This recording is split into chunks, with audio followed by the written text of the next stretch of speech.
کہ وہ خود تو کر رہا ہے، وہ دوسروں کو بھی اسی آئینے میں جج کر رہا ہوتا ہے کہ اچھا یہ اس وجہ سے کر رہا ہے۔ تو حالانکہ موسیٰ علیہ السلام ایک سنجیدہ باوقار نبی کی حیثیت سے ان سے کہہ رہے ہیں کہ اللہ تعالیٰ حکم دے رہا ہے گائے ذبح کرنے کا، اور آگے سے ان کا رویہ دیکھیں نبی کے ساتھ کہ وہ کہہ رہے ہیں کیا تم ہم سے مذاق کر رہے ہو، کیسی بات کر رہے ہو، مذاق بنا رہے ہو۔ اور پھر آگے موسیٰ علیہ السلام کا انداز دیکھیں، قال اعوذ باللہ ان اکون من الجاہلین، کیا فرمایا میں پناہ میں آتا ہوں اللہ کی کہ میں ہو جاؤں جاہلوں میں سے۔ اس سے کیا پتہ چلتا ہے؟ مذاق اڑانا جاہلوں کا کام ہے، جہالت کا کام ہے۔ علم والے مذاق نہیں اڑاتے، کسی کو بے وقوف نہیں بناتے۔ اور اگر میں دوسروں کا مذاق اڑاتی ہوں، دوسروں پہ ہنستی ہوں، دوسروں کو بے وقوف بناتی ہوں، تو جاہل کا ٹیگ میرے لیے سب سے بیسٹ ہے، پھر میں جاہل ہوں۔ کتنا برا لگتا ہے نا کوئی مجھے کہے جاہل گوار۔ اور دوسروں کا مذاق اڑانے کو یہاں پر کس چیز سے تشبیہ دی گئی ہے، کیا کہا گیا ہے؟ کہ میں اللہ کی پناہ چاہتا ہوں کہ میں جاہلوں میں سے ہو جاؤں۔ اور ہمارا رویہ کیا ہوتا ہے اکثر؟ سوری، چلتے پھرتے ٹونٹ کر دینا، مذاق اڑا دینا، اور اتنا آسان جملہ ہم نے سوچا ہوا کہ اینڈ پہ ہم مسکراتے ہوئے کہہ دیتے ہیں جسٹ جوکنگ۔ دوسرے کا سارا کانفیڈنس ختم کرتے، اس کی پروڈکٹیوٹی ختم کرتے، وہ بیچارہ اسی غم میں چلا جائے، اسی پہ سوچتا رہے، اسی پہ پریشان ہو جائے، کچھ پراپر وے میں کر نہ سکے، نیکی میں پیچھے رہ جائے اپنے اس غم اور پریشانی میں، اور میں سمپل جسٹ جوکنگ کہہ کر ہٹ جاؤں۔ وہ کسی بھی اعتبار سے ہو سکتی ہے۔ میرا خیال ہے کہ یہ ایکسپلین کرنے کی زیادہ ضرورت نہیں ہے، ہم منافق کی صفات میں مذاق اڑانے کو بہت ڈیٹیل میں ڈسکس کر چکے ہیں۔ دوبارہ سے سننا چاہیں تو اس کو کھول کے دوبارہ سنیں، اور اگر دوبارہ یہ عادت واپس آ رہی ہے تو اس کو روکنے کی کوشش کریں۔ دوسروں کا مذاق اڑانا جہالت میں سے ہے، جاہل لوگوں کا کام ہے۔ علم والے، عقل والے، شعور والے مذاق نہیں اڑاتے ہیں۔ پھر یہ آیت ہمیں یہ بات بھی بتاتی ہے کہ اللہ تعالیٰ کے احکام کی تعظیم ضروری ہے۔ جب آیات پڑھی جائیں تو سنجیدگی سے سنا جانا چاہیے، ان کا مذاق نہیں اڑانا چاہیے۔ قرآن کو پڑھتے ہوئے مذاق، لطیفے، زور زور سے ہنسنا، یہ سب کچھ ناپسندیدہ ہے۔ پھر یہ چیز بھی ہمیں کلیئر کرتی ہے کہ موسیٰ علیہ السلام کا الزام کے جواب میں انداز کیا تھا۔ اگر کوئی ہمارے ساتھ اس طرح کی گفتگو کرے تو ہمیں آگے سے کیسا رسپانس کرنا چاہیے۔ موسیٰ علیہ السلام لڑائی نہیں کرنے لگے کہ تم نے دیکھا ہے کہ میں نبی ہوں اور تم ایسی باتیں مجھے کہہ رہے ہو، کوئی صفائی پیش نہیں کی، بلکہ کیا کہا کہ یہ سیریس میٹر ہے، ہیلا حجت نہ کرو، جو کہا جا رہا ہے ویسے کرو۔ آپ دیکھیں آپ کی نیت، جو کوئی بھی بات آپ کر رہے ہو اس میں مذاق کی نہ ہو، کوئی لڑائی کی نہ ہو، کوئی الزام لگانا نہ ہو، لیکن دوسرا اس کو ویسے سمجھے تو کیا ہوتا ہے؟ پھر کوئی بھی سچویشن ایسی سوچ لیں، آپ نے اس نیت سے وہ بات نہیں کی لیکن دوسرا اس کو غلط رنگ پہنا دے تو کیا ہوتا ہے؟ بہت غصہ آتا ہے، فوراً ہم اپنے آپ کو ڈیفینڈ کرنے لگتے ہیں اور ایموشنل ہو جاتے ہیں۔ یہاں پہ موسیٰ علیہ السلام کا کیا رویہ ہے؟ Never mind, ignore. پتا ہے کہ انہیں سمجھ ہی نہیں ہے، انہیں پتا ہی نہیں ہے، وہ جو کہہ رہے ہیں جب میں وہ ہوں ہی نہیں تو پھر مجھے کیا ٹینشن ہے، جب میں اس نیت سے کر ہی نہیں رہا تو موسیٰ علیہ السلام یہاں پر ایموشنل نہیں ہوئے۔ علم والوں کو بہت باوقار انداز اختیار کرنا چاہیے۔ کوئی کچھ بھی کہے، چاہے آپ کی وہ نیت نہیں ہے، آپ پہ الزام آ رہا ہے، اس کو چھوڑ دیں، اللہ جانتا ہے۔ اعوذ باللہ ان اکون من الجاہلین، میں اللہ کی پناہ چاہتی ہوں کہ میں جاہلوں میں سے ہو جاؤں۔ پھر اللہ تعالیٰ فرماتے ہیں، انہوں نے کہا موسیٰ علیہ السلام سے، پہلے تو کہا مذاق ہے، پھر جب کہا گیا کہ نہیں سیریس میٹر ہے، غور کرو، تو پھر ٹال مٹول کا انداز۔ اس میں کوئی ایسی سچویشن سوچ لیں جس میں آپ کا کوئی کام کرنے کا دل نہ کر رہا ہو۔ کبھی ہوتا ہے نا، ماں کہتی ہے بچے سے فلاں کام کر دو. اچھا کیسے کرنا ہے, اچھا کیا کرنا ہے, اچھا کتنا کرنا ہے, کب کرنا ہے, کیوں کرنا ہے, 1000 سوال ہوتے ہیں. اور یہ سوال کب ہوتے ہیں؟ جب انسان کچھ نہ کرنا چاہ رہا ہو. دین کے معاملے میں بھی ہم ایسا کرتے ہیں.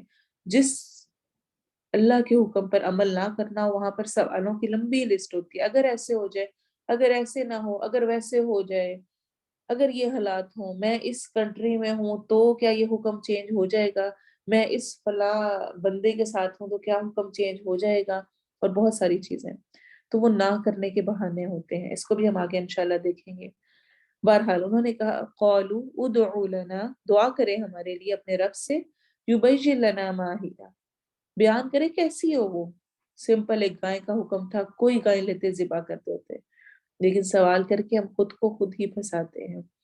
قال انه يقول انها بقرة لا فارض ولا بکر, کہا بے شک وہ کہتا ہے, وہ فرماتا ہے یعنی اللہ تعالیٰ, کہ بے شک وہ گائے ایسی ہو جو کہ نہ بڑھی ہو نہ ہی بالکل ہی چھوٹی عمر کی, اوان بین ذالک, ان دونوں کے درمیان میں ہو.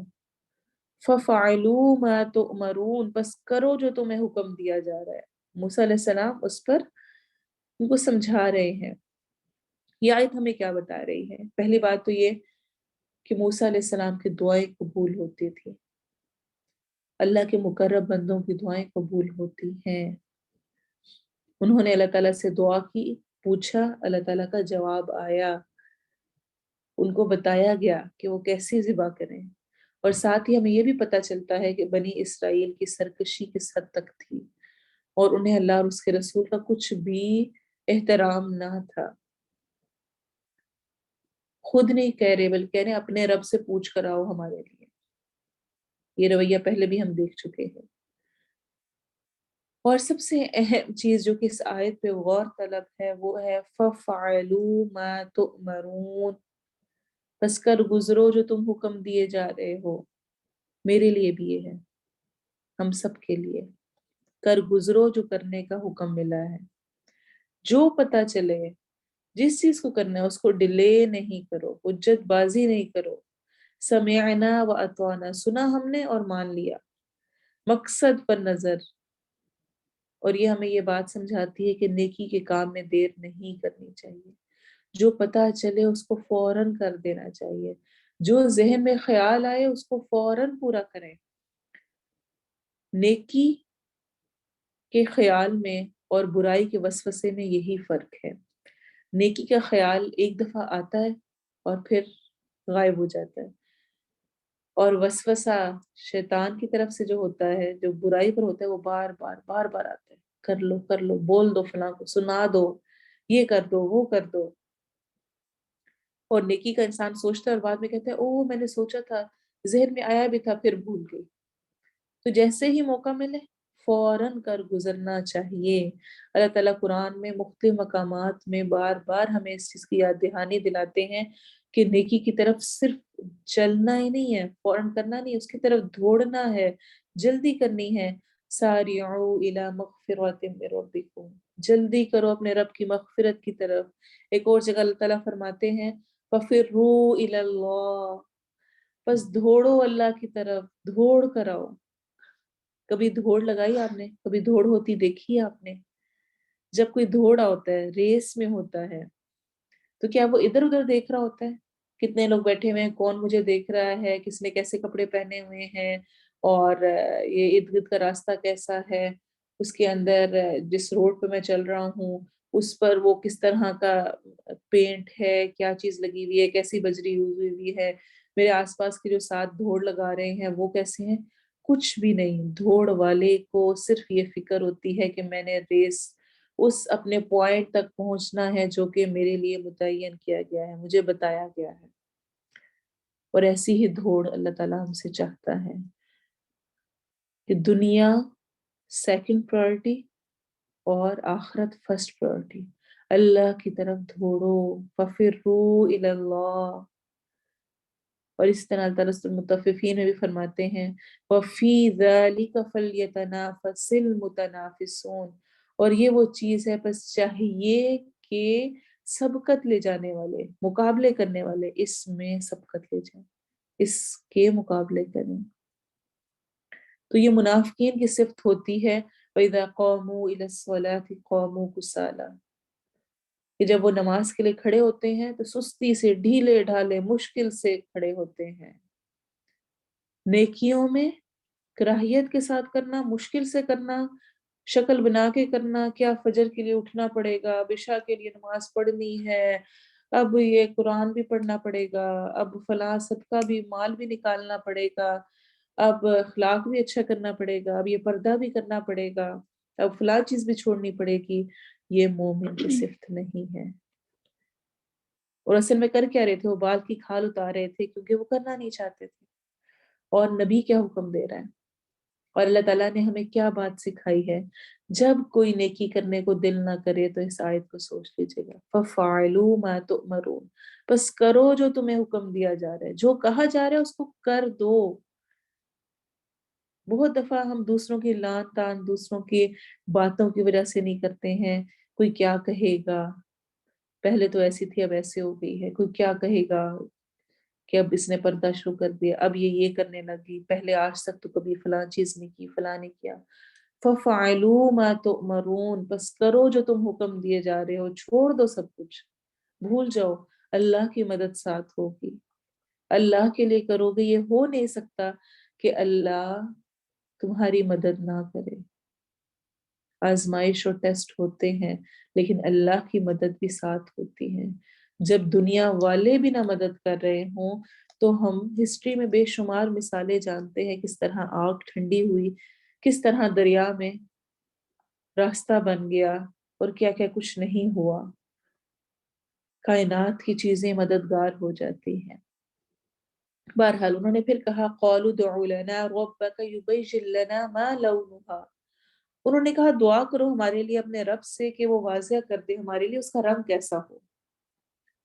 اپنے لیے خود مشکل، خود شرطیں لگاتے جا رہے ہیں.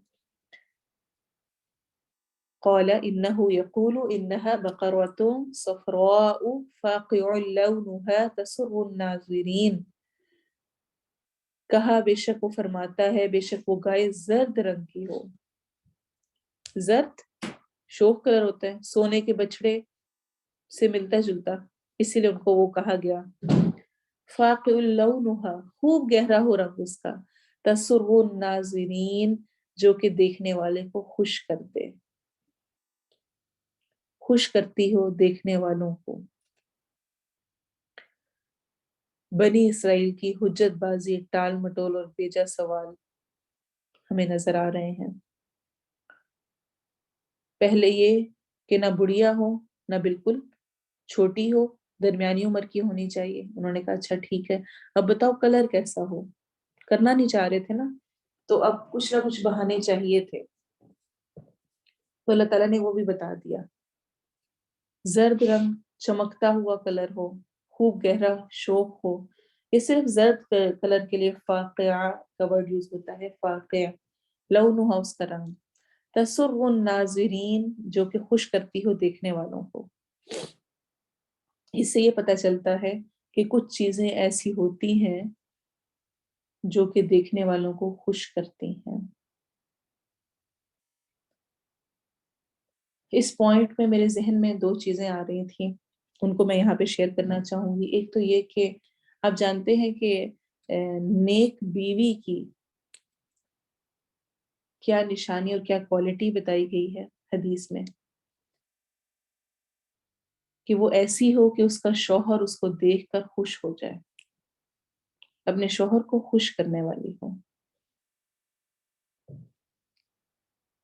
یہ اگر وہ اس چیز کو اچیو کر لیتی ہے تو یہ شوہر کی اطاعت اور اس کو خوش کرنے میں جب آئے گا تو آٹومیٹیکلی جنت کا راستہ آسان ہوگا. سیلف چیک ضرور چیک کریں، کیا مجھے دیکھ کر میرا شوہر خوش ہوتا ہے. اچھا اس میں نا دو پوائنٹس ہیں، میرا خیال ہے ہم میں سے ہر کوئی ویسے خود اچھا جج کر سکتا ہے. ایک تو اس اعتبار سے بھی کہ میرے فیس ایکسپریشنز کیا ہوتے ہیں.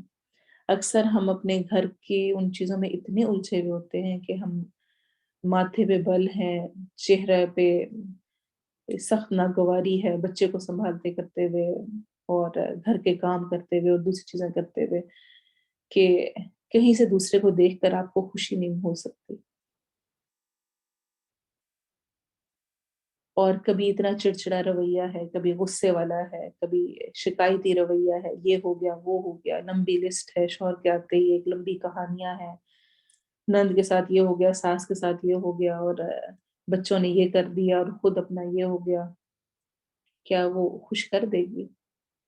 اور ظاہری اعتبار سے بھی، جسمانی اعتبار کی صفائی کے اعتبار سے بھی ہمیں اس چیز کو بہت غور کرنے کی ضرورت ہے. کتنا میرا خوشبو کا استعمال ہے، کتنا میں خود کو ایسا رکھتی ہوں. اچھا، اس کو بھی یاد رکھیں گے، یہ صرف کوشش ہوگی آپ کی طرف سے وہ چیز ہونی چاہیے. اکثر ہم یہ کام اس لیے نہیں کر رہے ہوتے بہت سارا کچھ، کہ وہ کون سا کوئی بہت اپنے حق ادا کرتا ہے جو میں حق ادا کروں. مجھ سے میرے عمل کی پوچھ ہوگی، اور دوسرے شخص سے دوسرے عمل کی، اس کے عمل کی پوچھ ہوگی. تو میرا رویہ کیسا ہے؟ میں ایک لیکچر سن رہی تھی تو اس میں انہوں نے کہا کہ جو بیسٹ گفٹ ہے ایک عورت اپنی فیملی کو دے سکتی ہے وہ اس کا اسمائلی فیس ہے. اور اس کے بعد میں نے خود غور کرنا شروع کیا اپنے اوپر، تو پتہ چلا کہ واقعی اس چیز میں تو بہت کمی ہے. فیس پہ اسمائل تو ہمارے بہت مشکل سے ہمارے بچوں کو یا ہمارے شوہر کو یا ہمارے گھر والوں کو دیکھنے کو ملتی ہے. ہر وقت جھنجھلاہٹ والا رویہ ہے. تو جنتی عورت، بہترین بیوی کی حدیث میں نشانی یہ دی گئی ہے، وہ جو کہ جس کو دیکھ کر اس کا شوہر خوش ہو جائے، اخلاق کے اعتبار سے بھی، جسمانی صفائی صحت کے اعتبار سے بھی. اس کے پوائنٹس کو ضرور نوٹ کیجیے گا. یہ ہوم ورک خاص طور پہ ان سب کے لیے ہے جو کہ میرڈ ہیں. وہ اس ہوم ورک کو ضرور کریں، بیٹھ کر لکھیں کیا چیزیں شوہر کو خوش کرتی ہیں اور اس میں سے میں کیا کیا خوش کر رہی ہوں، اور کیا چیزیں ناخوش کرنے کا باعث ہیں اور کہیں اس میں سے میں کوئی تو نہیں کر رہی ہوں. یہ آپ کا سیلف چیک ہے. اور سیکنڈ پوائنٹ جو میں یہاں پر ایڈ کروں گی کہ آخرت کے دن، قیامت کے دن، جو چیز سب سے زیادہ انسان کو خوش کرے گی، دیکھنے والوں کو خوش کرے گی، وہ آپ جانتے ہیں کیا ہوگی؟ جنت والے جنت میں پہنچ جائیں گے، سب نعمتیں مل جائیں گی، مغفرت بھی مل جائے گی، جہنم سے رہائی بھی ہو جائے گی. لیکن ان سب چیزوں پر حاوی اور خوش کرنے والی چیز ہوگی سوری اللہ تعالیٰ کا دیدار، اللہ تعالیٰ کو دیکھنا. اسے دیکھ کر سب کچھ حقیر لگنے لگے گا. احادیث ہمیں بتاتی ہیں کہ جیسے کہ چاند کو کلیئر دیکھا جا سکتا ہے، جس طرح ہم دیکھتے ہیں، ویسے جنتی لوگ اللہ تعالیٰ کا دیدار کریں گے. اللہ تعالیٰ ہمیں ان میں سے کرے. اللہ کرے کہ ہم جو سب سے زیادہ بڑی نعمت ہے اس کو حاصل کر سکیں. دیکھنے والوں کو خوش کر دے گی وہ. اور کفار کے بارے میں آپ جانتے ہیں کیا آتا ہے؟ کلا انہم ربہم یومئذ لمحجوبون. اللہ تعالیٰ فرماتے ہیں ہرگز نہیں، اس دن بے شک وہ کفار اپنے رب کے دیدار سے البتہ حجاب میں رکھے جائیں گے. اور ابن تیمیہ اس کے بارے میں فرماتے ہیں یہ حجاب ایک عذاب ہوگا ان کے لیے، جو نہیں دیکھ سکے گا اس کے لیے بہت بڑا عذاب ہوگا کہ وہ اللہ تعالیٰ کو نہیں دیکھ سکا.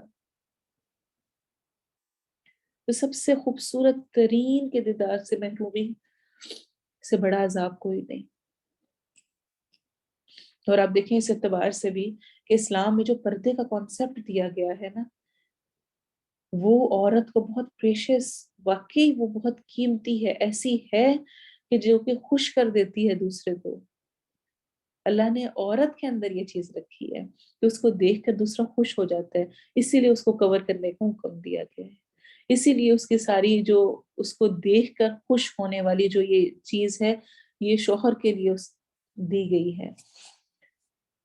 تو چیزیں انسان کو متاثر کرتی ہیں، اسی لیے عورت کو کور کرنے کا حکم دیا گیا. یہ نہیں کہ سارے جیسے، سب کا جسم ایک جیسا ہی ہے، دیکھ لیں تمہارے پاس بھی وہی، میرے پاس بھی وہی، اور ہم اللہ معاف کرے انوکھی انوکھی باتیں اور انوکھی انوکھی چیزیں آج کل کی فلاسفیز جو نکل آئی ہیں اور جس کی بیس پر ہم بے حیائی اور سب کچھ کر رہے ہوتے ہیں، ان کی دین میں کہیں پر کوئی گنجائش نہیں ہے۔ بہرحال قالوا ادع لنا ربك يبين لنا ما هي إن البقرة تشابه علينا وإنا إن شاء الله لمهتدون۔ انہوں نے کہا دعا کریں ہمارے لیے، بیان کریں اپنے رب سے وہ کیسی ہو۔ بہت ساری گائیں مکس ہو گئی ہیں، مشتبہ ہو گئی ہیں، ہم سمجھ نہیں آ رہی کہ کون سی ہو، اور بے شک اگر اللہ نے چاہا البتہ ہم ہدایت پا لینے والے ہوں گے۔ یہاں پر ان کے منہ سے انشاءاللہ نکل گیا، جس کی وجہ سے آخر کار انہوں نے گائے کو ذبح کر ہی دیا۔ اگر بنی اسرائیل، حدیث میں آتا ہے، انشاءاللہ نہ کہتے تو قیامت تک وہ ایسی گائے نہ پاتے۔ تو یہ انشاءاللہ کی اصل میں برکات تھیں،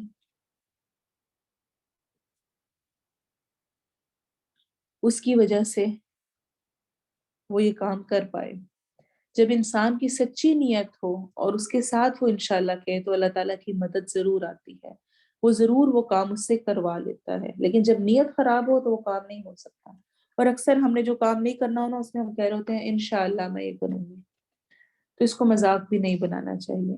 جس کام کو کرنے کا ارادہ ہے اس میں کہیں، اور ساتھ یہ بھی یاد رکھیں کہ چاہے 100% مجھے ممکن بھی لگ رہا ہو، چاہے مجھے سب کچھ لگ رہا ہے کہ میں کر لوں گی، تب یہ نہ کہے میں کل ضرور یہ کروں گی، کل میں آپ کی طرف آؤں گی، کل یہ کام ہو جائے گا۔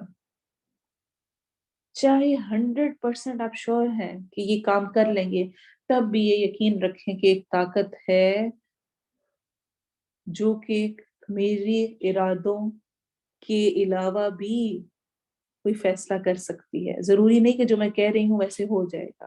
وہ ایک مشہور قول ہے نا، میں نے اپنے ارادوں کے ٹوٹنے سے اپنے رب کو پہچانا ہے۔ ارادہ کچھ کیا تھا، وہ کچھ اور کیا، تو اس کا مطلب ہے کوئی اور طاقت ہے جو کہ میرے اوپر کنٹرول رکھے ہوئے ہے۔ میں سب کچھ اپنی مرضی کا نہیں کر سکتی، اس کے مطابق اس کی مرضی چلتی ہے۔ تو چاہے سب کچھ بھی آپ کے ہاتھ میں ہے، تب بھی یقین رکھیں کہ اگر اللہ نے چاہا تو میں یہ کر سکوں گی۔ انشاءاللہ کا مطلب کیا ہے؟ اگر اللہ نے چاہا تو میں کر لوں گی۔ تو ہمیشہ خالص نیت کے ساتھ جب انسان انشاءاللہ کہتا ہے، اللہ کی مدد ضرور شامل ہوتی ہے۔ قال انه يقول انها بقرة لا ذلول تثير الارض ولا تسقي الحرث مسلمۃ لا شیۃ فیہا۔ کچھ اور نشانیاں بتا دی گئی کہ ایسی گائے ہو نہ جوتی ہوئی ہو کہ وہ ہل چلاتی ہو زمین میں، نہ وہ کھیتی کو سیراب کرتی ہو، صحیح سلامت ہو، کوئی اس میں داغ نہ ہو۔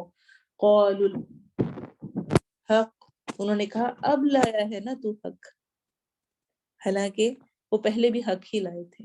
نبی کبھی بھی حق کے سوا کچھ اور نہیں کہہ رہے ہوتے، وہ حق ہی کہتے ہیں۔ حدیث میں آتا ہے کہ ایک دفعہ ایک صحابی ایک حدیث لکھ رہے تھے، تو دوسرے ایک اور صحابی نے کہا کہ ہر بات نہ لکھا کرو، کبھی آپ غصے میں بھی ہوتے ہیں، کبھی ہنستے بھی ہیں، مذاق بھی کرتے ہیں۔ تو اس نے یہ بات نبی صلی اللہ علیہ وسلم سے ذکر کی، تو آپ صلی اللہ علیہ وسلم نے فرمایا قسم ہے اس ذات کی جس کے قبضے میں میری جان ہے، اس زبان سے حق کے سوا کچھ نہیں نکلتا۔ اور قرآن میں بھی آیت موجود ہے وَمَا يَنطِقُ عَنِ الْهَوَىٰ إِنْ هُوَ إِلَّا وَحْيٌ يُوحَىٰ، اور آپ کی زبان سے وَمَا يَنطِقُ عَنِ الْهَوَىٰ، کوئی خواہش، کوئی نفس کی خواہش نہیں ہوتی، بلکہ جو وہی ہے وہی نکلتا ہے۔ تو جن لوگوں کا ایمان نہیں ہوتا وہ حجت بازی کرتے ہیں، بحث مباحثے کرتے ہیں، اور پھر کہتے ہیں ہاں اب ہوئی نا بات، ناؤ اٹ میک سینس۔ اکثر ہم اٹ میک سینس اور اس طرح کر کے ٹال مٹول کر کے آخر میں کوئی جب ہیلا بہانا نہیں رہتا تو کہتے ہیں اچھا ہاں ٹھیک ہے۔ ایمان کا تقاضا کیا ہے کہ ہر بات شروع میں ہی مان لی جائے، ہر بات جیسے حکم ملا ویسے کر لیا جائے، اور یہ یقین رکھا جائے کہ اسی میں میرے لیے خیر ہے۔ فَذَبَحُوهَا وَمَا كَادُوا يَفْعَلُونَ، پھر انہوں نے ذبح کیا اسے اور نہ تھے قریب کہ وہ اس کو ذبح کرتے. اور یہ واقعہ ہمیں اوور آل جس چیز کو سمجھا رہا ہے وہ یہ کہ دین میں بہت زیادہ سوالات نہیں کرنے چاہیے، کرنے سے منع کیا گیا ہے. یا ایھا الذین آمنوا لا تسألوا عن اشیاء، ایسی چیزوں کے بارے میں سوال نہ کرو، ان تبد لکم تسؤکم، اگر تم پہ ظاہر کر دی جائیں تمہیں بری لگے، تمہارے لیے مشکل ہو. یعنی دین میں غیر ضروری بحث مباحثے کریت سے منع کیا گیا ہے. آپ صلی اللہ علیہ وسلم نے فرمایا من حسن اسلام المرء ترکہ ما لا یعنیہ، اسلام کے کسی بھی شخص کے اسلام کا حسن یہ ہے، خوبصورتی یہ ہے کہ وہ ان چیزوں کو چھوڑ دے جس سے اس کا تعلق نہیں ہے، مطلب نہیں ہے، اس سے ریلیٹڈ نہیں ہے، اس پر نہ بیٹھ کے بحث مباحثے اور سوال جواب کرے. تو اسلام کا حسن ہی یہ ہے کہ جیسے جو ملا اس کو ویسے ہی ایکسیپٹ کر لیا جائے. اور آپ صلی اللہ علیہ وسلم نے فرمایا اللہ تعالیٰ نے تمہارے لیے 3 چیزوں کو ناپسند کیا ہے، پسند نہیں رکھی گئی. پہلی چیز قیل و قال، قیل و قال یعنی ایسی باتیں کرنا جس میں دوسروں کا ہی ذکر ہو، کہا گیا، اس نے کہا، فلاں چیز کہی گئی اور دوسروں کے بارے میں ہی ساری باتیں ہو رہی ہوں. دوسرا اضاعت المال، مال کو ضائع کرنا. اور تیسرا کثرت سوال، کثرت سے سوال کرنا. کیا مراد ہے اس سے؟ کیسے سوال کرنا؟ کیا کچھ پوچھ نہیں سکتے؟ کچھ سمجھ نہیں آ رہی ہے، کچھ کنفیوژن ہے، کوئی مسئلہ ہے، دین کی بہت ساری چیزیں ہوتی ہیں جو کہ ہمیں سمجھ نہیں آ رہی، تو کیا کرنا ہے؟ ان میں سوال نہیں کرنا کیا؟ نہیں، ایسا نہیں ہے. اصل میں ایسے سوال سے منع کیا گیا ہے جس میں نیت درست نہ ہو اور جس کا عمل سے کوئی تعلق نہ ہو. اچھا سوال وہ ہوتا ہے جو انسان کو عمل کی قوت دیتا ہے. غیر ضروری سوال جیسے کہ ایسی بحثوں میں پڑھنا آدم و حوا کے واقعے میں کہ درخت پہ کس پھل کا تھا، وہ پھل کون سا تھا، درخت کیسا تھا، نوح علیہ السلام کی کشتی کیسی، اللہ تعالیٰ کا ہاتھ ید اللہ کا ذکر ہے تو وہ کیسا، اور طرح طرح کی باتیں. تو ایسے سوالوں سے منع کیا گیا ہے. پھر ایسے سوالوں سے بھی منع کیا گیا ہے جس میں ٹال مٹول ہے، دوسروں کو چیک کرنے کے لیے سوال کیا جا رہا ہے، پھنسانے کے لیے کہ دیکھے تو صحیح اس کو آتا ہے، نہیں دیکھنا اس کو یہ پتہ نہیں ہوگا، دوسرے کو حقیر شو کرنے کے لیے. تو علم کے لیے سوال کرنا پسندیدہ ہے. ایسا نہیں ہے کہ علم کے لیے سوال نہیں کیا جائے گا. یہ ان تمام امور کے بارے میں بات کی جا رہی ہے کہ جن میں انسان ہیلہ سازی کرنا چاہے، جیسا کہ پہلے بھی ہم واقعہ پڑھ چکے ہیں سبت والوں کا بھی، ہفتے والوں کا، مچھلیوں والے کا، اور جیسا کہ یہاں پر بھی کہا جا رہا ہے ہیلہ سازی اور نہ کرنے کے بہانے کے اعتبار سے سوال پہ سوال کرنا تاکہ وہ کام نہ ہی کرنا پڑے، ٹال مٹول ہو، اس سے منع کیا گیا ہے. کچھ لوگ سوال اس طرح کرتے ہیں کہ کسی طرح کوئی چیز جائز ہو جائے. آج کے دور میں بھی سود سے متعلق، انٹرسٹ سے متعلق اس طرح کے سوال کیے جاتے ہیں کہ کسی طرح کوئی طریقہ گھما پھرا کے حلال کر دیا جائے. پھر حجاب کا مجھے یاد ہے کہ ایک دفعہ مجھ سے کسی نے کہا کہ دیکھیے ہم ادھر یو ایس اے میں رہتے ہیں نا، اب اگر میں اسکارف پہنوں گی، نقاب کروں گی تو بلکہ میں زیادہ پہچانی جاؤں گی، میری لائف کو تھریڈ ہے اور کوئی مجھے کچھ اس طرح کر دے گا. انہوں نے مجھے ہر طرح سے کنونس کرنے کی کوشش کی کہ میرے منہ سے یہ نکل جائے کہ ٹھیک ہے آپ حجاب نہ پہنیں. اور اکثر ہم یہی رویہ کرتے ہیں، ہم چاہتے ہیں کہ دوسروں کے منہ سے ہم نکلوا کے اس کے سر سارا لگا کے اور ہم یہ کلیئر ہو جائیں کہ فلاں سے ہم نے تو فتویٰ لے لیا، حالانکہ اپنی مرضی تھی. کہ چونکہ حالات ایسے ہیں، چونکہ میں ایسی جگہ پہ رہتی ہوں، وہاں پہ سارے نان مسلمز ہیں، فلاں مسئلے ہیں، ان کے ساتھ جاب کرتی ہوں، یہ چیز ہے، وہ چیز ہے، مگر اگر اپنا میں سر کور کروں گی تو یہ ہو جائے گا، وہ ہو جائے گا، اور لمبی لسٹ جس میں سے ہونا کچھ بھی نہیں ہوتا، سارے اندر کے ڈر ہوتے ہیں. پھر آئی بروز کی جس طرح بات ہوئی تھی تو کچھ نے مطلب ایسے ایسے دلائل بھی ہوتے ہیں کہ شوہر کو خوش کرنے کے لیے، اب وہ کہتے ہیں تو میں کیا کروں، حالانکہ اصل میں دل اپنا ہوتا ہے، سر ان کے کہ دیکھیں آپ کو یہ اچھی لگتی ہے نا، بس ان کے منہ سے ہاں نکلنی چاہیے، اس بیچارے کو پتہ بھی نہ ہو کہ یہ ہے کیا چیز، جیسی شکل دکھائی ویسی اس نے دیکھنی ہے. یا پھر یہ کہ بہت مردوں کی طرح کی ہیں تو اب کیا کریں، اب چینج کرنی ہے، اس کا فیصلہ کون کرے گا؟ اللہ نے مجھے عورت بنایا اور جیسا بنایا وہ بہت اچھا بنایا۔ اس قسم کے کام کر کے اکثر میں یہ چیز ثابت کر رہی ہوتی ہوں کہ گویا اللہ کی تخلیق نہیں ٹھیک، جو میں اب کر رہی ہوں وہ زیادہ بہتر ہے، اس طرح میں زیادہ اچھی لگوں گی۔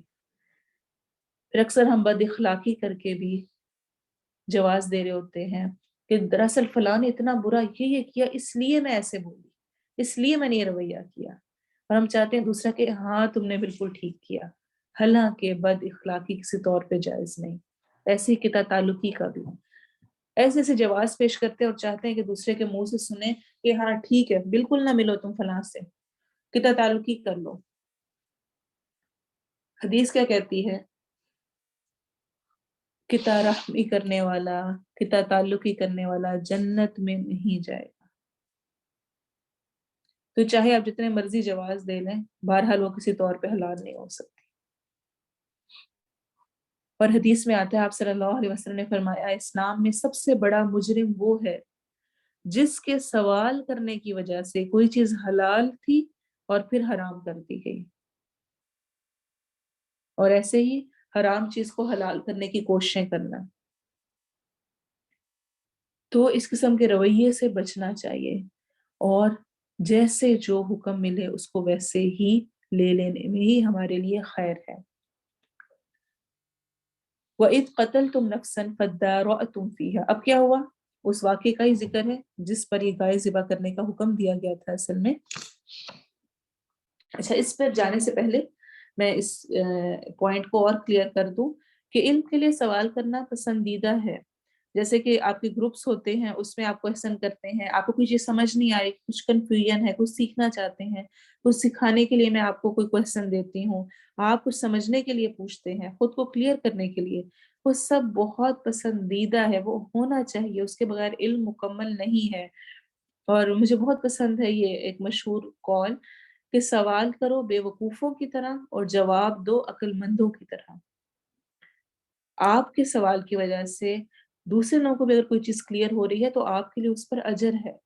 اگر آپ پوچھ لیں گے اور ہو سکتا ہے دوسرے کو بھی یہ کنفیوژن ہو، وہ چیز اس کے ذہن میں بھی کلیئر نہ ہو، تو اس کو جب کلیئر ہوگا تو آپ کو بھی ثواب ہوگا۔ تو ان چیزوں میں خاص طور پہ علم حاصل کرتے ہوئے سمجھنے کے لیے، کلیئر کرنے کے لیے، سیکھنے کے لیے، اس میں کہیں کوئی حرج نہیں ہے، ضرور سوال کریں، ضرور پوچھیں، ضرور سیکھیں، ضرور اپنی کنفیوژنس کو دور کر کے شرع صدر کے ساتھ، کھلے دل کے ساتھ دین پر عمل کریں، کنفیوژنس کے ساتھ نہیں۔ لیکن جہاں پر ٹال مٹول، صرف چیک کرنا اور اس قسم کی چیزیں ہوں تو ان میں لازمی طور پر سوال سے اجتناب کرنا چاہیے۔ وَإِذْ قَتَلْتُمْ نَفْسًا،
یہ آیت ہمیں یہ بات سمجھاتی ہے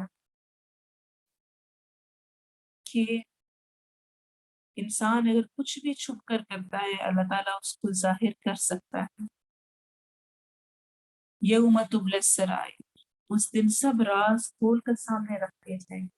کل قیامت کے دن جو کچھ میں نے چھپایا ہے آج وہ بھی سامنے آ جائے۔ لا تخفى منکم خافیہ، کوئی چھپی چیز چھپی نہیں رہے گی۔ تو اللہ تعالیٰ کا یہ خاص کرم ہے، اگر ہمارے گناہوں پہ پردہ پڑا ہوا ہے، اللہ قیامت کے دن کی رسوائی سے بھی بچائے، اور اس دن بھی ہمیں سرخرو کرے جس طرح آج اللہ نے ہمارے گناہوں پہ پردہ ڈالا ہوا ہے۔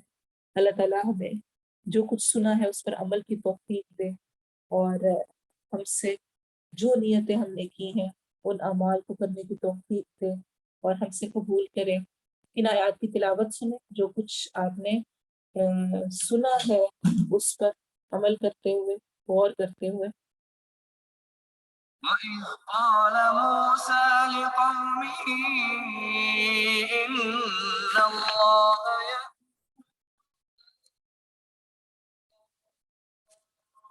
قالوا أتتخذنا هزوا قال أعوذ بالله أن أكون من الجاهلين قالوا ادع لنا ربك يبين لنا ما هي قال إنه يقول إنها بقرة لا فارغ ولا بكر عوان بين ذلك فافعلوا ما تؤمرون قالوا ادع لنا ربك يبين لنا ما لونها قال إنه يقول إنها بقرة صفراء فاقع لونها تسر الناظرين قالوا ادع لنا ربك يبين لنا ما هي إن البقرة شابه علينا وإنا إن شاء الله لمهتدون قال إنه يقول إنها بقرة لا ذلول تثير الأرض ولا تسقي الحرث مسلمة لا شية فيها قالوا الآن جئت بالحق فذبحوها وما كادوا يفعلون وإذ قتلتم نفسا فادارأتم فيها والله